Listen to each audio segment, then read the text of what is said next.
Welcome to the Las Vegas Money Show 2017. I'm Matt McCall. I'm joined by Ed Stanton. He is with HC Realty Trust. Thank you so much for joining us, Ed. Thank you for having me. So you're a bit of a unique company. A lot of companies here are either flat out private or publicly traded companies. You're going through something that's fairly new that got passed July 2015 called Reg A Plus, part of the Jobs Act. So tell me a little bit about maybe why you took that route and how things are going so far. Sure, thank you very much. So we are a government-focused company as far as government real estate. We acquire properties leased to the federal government. We started our company 6 years ago as a private partnership, and one of my partners, Rob Kaplan, was really on the forefront in structuring the Reg A Plus with Congress and during the Jobs Act process and getting that finalized in 2015. We decided as a company that we wanted to grow.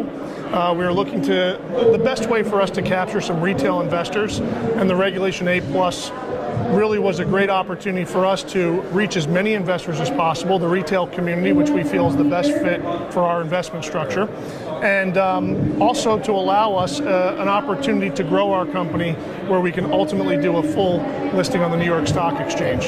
And it gives us an opportunity to put in place a lot of the fundamentals that we'll need to be a fully public company in the future. Yeah, I see it as a future. And so, a lot of these smaller companies would do these reverse mergers, which obviously don't work out majority of the time, where these companies, by bring on the retail investors, bring on more investors, you're raising more capital, and you're meeting the requirements of audited financials, things that you should have. Absolutely. By the time you go uplist, you're basically ready to go. Yeah, and one of the things that we did that was unique, which is not a requirement of the Regulation A Plus security, is we actually implemented a majority independent board of directors today, so that we would look more like a public company and start putting those measures in place, so that when we do get to the big listing, that we've got our ducks in a row. Excellent. So when did you start the offering? When did it go live? So we spent the bulk of last year on the filing process. We had a large existing portfolio of 10 assets that we were contributing into the REIT. So those needed to be audited prior to the filing. We received our SEC approval late November of last year, and obviously not the best time to look to start raising equity right during the holidays, but we started in earnest in January. And in fact, very exciting, we broke escrow this week. We had a minimum offering of $3 million to break on our escrow. Our maximum offering is $30 million on this first round. Congratulations. Thank you know, I'm in the business now. I own a equity crowdfunding platform. We have about 5 companies on it, and certain companies are struggling because it's something that is new. People are a bit hesitant. They don't quite all understand it. But one sector, obviously, as you know, that's been doing extremely well has been real estate. So I think you're in a sweet spot right now when it comes to that. Yeah, I think what we're seeing is a slow ramp up. Obviously, for any company who's looking to do a Regulation A Plus, and in fact, we formed under the Tier 2, so that we could generally solicit and not have an investor requirement.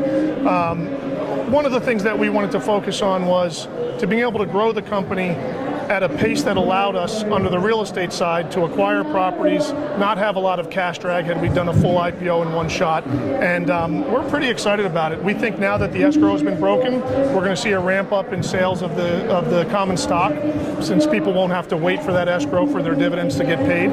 And we're seeing sales through both the independent broker-dealer community as well as crowdfunding sites. So I think it's a great opportunity for investors. So let me ask this. So an investor, John Doe, puts $10,000 into your thing. When is his out? How can he get out right now? Sure. So the stock is sellable through the investor can sell the stock. Often our stock is sold through the independent broker-dealer community. There's a registered rep who will help facilitate that. What we're going to do, though, upon the completion of this first offering of the $30 million, is we're going to list the stock on the OTCQX to give it some limited tradability today. We're not really telling investors that, hey, this is a great opportunity to buy our stock today and trade it in 6 months on the OTC. It's really more of a backstop to create a liquidity opportunity should they need it. What we're hoping is that the investor will see this as a great growth opportunity, a pre-New York Stock Exchange or National Exchange listed IPO event that they wouldn't have had access to, usually listed, typically available for institutional investors. And so that's a great move in my opinion, because everybody asks me every time we talk about this, when can I get out? How do I get out? By giving them the OTC, QX, or QB, whatever you go to, that gives them a true opportunity to go sell the stock. Sure, Even though you hope they don't, it gives those couple of people, so when they buy in, it just feels them a little bit more comfort. It gives them a backstop, and they can call their broker, and while the trade may not take place as fast as it would on a nationally listed exchange, the idea is that they'll be able to make a market for them, get their position out in the event that they need to do so. And best of luck, man. Thank HC you very Realty much. Trust. HC Check Government it out. Realty There you go. Trust. HC Government Realty Trust. Thanks so much for joining us, sir. Thank you very Take much care. for having me.